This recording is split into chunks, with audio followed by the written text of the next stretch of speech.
or your Twitch or your Twitter, take your pick. You can go in and claim that code, put the free 25 cents in. That money does go back into the ether if it is not claimed, as we are here loading up to jumping down to a losers match, it looks as though, because that is what available. Fierce versus Ajax Fidelity. Yeah, so we get to see the Kimberly on stream again for, we'll find out if it's the last time, because Ajax, again, very stellar player, the only Juri so far in tonight's bracket as well, and we're gonna have to see who can be the biggest loser. Yeah, I changed it. Yeah, top 8 losers. And you know what I've actually kind of conditioned myself out of noticing, Brad, as we get the level 1 reversal here? I no longer look at what control scheme people are playing on and just automatically assume it's classic, even though that's not true. It's not always going to be classic. I think it's different when you're sitting down to play somebody, because you do come into playing against the modern player with certain preconceived notions, which is not. But I think once you get past that point, what you do sort of understand is that a modern player is going to be stronger at certain things and weaker at certain things, sort of out of the box.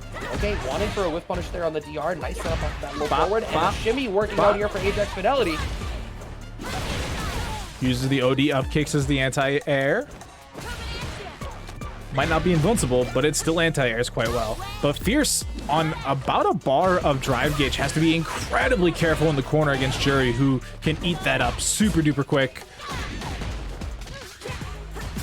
Can I highlight that Fierce did a jump back when the fireball was released at like point blank range, and the fireball was still active and had not traveled off screen when Fierce landed? I feel like Juri's fireball is weird. Like it's a really undervalued. When we talk about how scary the character is, people talk about her medium kick and they talk about her DR. I feel like her fireball is such a hard tool to deal with. It does also sometimes feel like a hard tool to use for that exact reason, though. Just like we're seeing the level 2 install come in, this is a better situation than what we've seen so far in it tonight, but we do have Ajax just pressing buttons. Gets the overhead. Little micro shimmy, the frame kill works out there as Ajax Fidelity is able to finish out that hit. Meaty fireball, we get a combo off of it.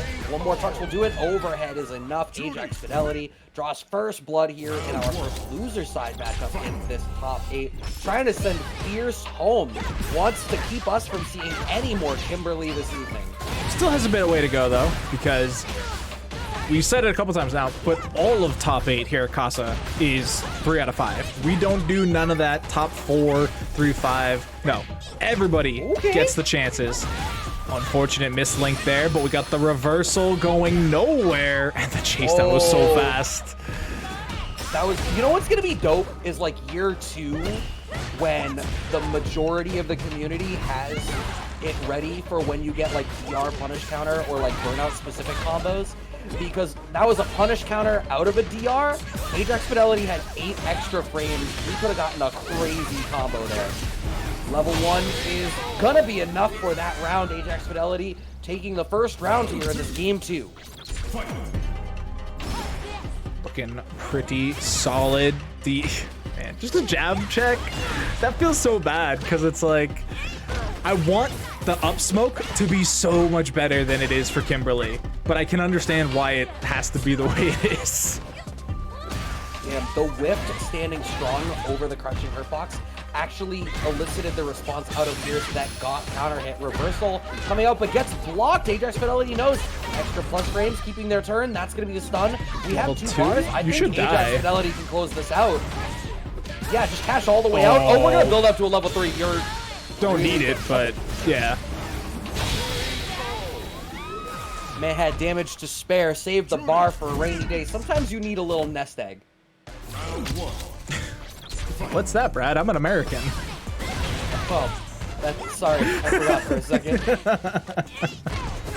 Getting thrown back into the corner. Fierce not willing to give it up just yet. Sets up with the paint can too. Oh, you're cooked. Just chalk the round up. Goodbye. Yeah. One touch. One more.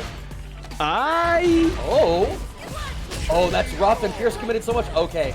brave. Well, I say brave, but I think when you have that much of a life lead and you know that you're going to get burned out if you start blocking, yeah, make some active defensive decisions. I think that's smart. That's not it. So reversal heavy. We've seen that 3-ish times now here from Fierce, and only once has it worked. Oh, they actually connect with the OD run-up kick, though. Sets up the paint can, slow overhead. Oh, my Lanta. Again!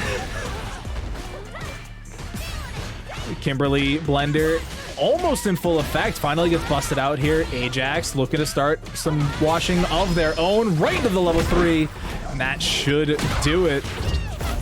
Yeah, I should think so. There's only so much health left.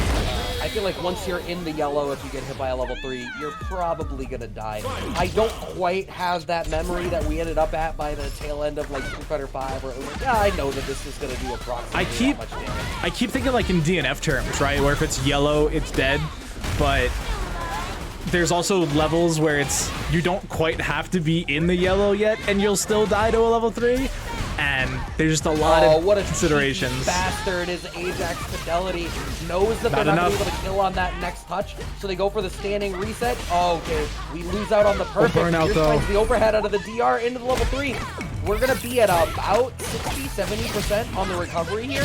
But Fierce is in a rough spot to try to continue this. Wake up DP. It was the wake up jab. Clipped by the low. Ajax Fidelity able to close that one out and move on. Waiting now on the loser of Kaba and Zombat. You know what? I don't want to play either one of them. Yeah, we're at the stage where there's no... What's the correct phrasing of this? I was gonna say no good matchups, because everyone you look at, you're like, man, I don't want to play that, but like, yeah, you have to win a tournament. There's no easy pulls as a competitor. As a tournament player, you have to play and beat everybody. And so that should be our next stream match, actually, is Kaba versus Zombat. So it'll be the Luke versus Guile matchup, almost assuredly. Unless Kaba goes... actually, wasn't Luke the other character they played? No. What was it? Kaba, I actually don't recall. They did play a secondary character last week. I just don't remember exactly. I wasn't on last week, so I couldn't tell you. What I can tell you is that having consulted once again that matchup chart of the top 1,500 players, Luke has a 54.5% win rate on Guile, which again, they're just statistics. They're not necessarily representative. I don't remember if I hit the replay. Oh, I did hit the replay. I'm sorry, Fierce. I didn't mean to show this twice. Damn. I genuinely forgot that I hit play, but yeah. Next up, we are gonna have Kaba versus Zombat. What I will say too is, when we were talking earlier, you were talking about Blanca and Guile in Mena versus NuckleDu.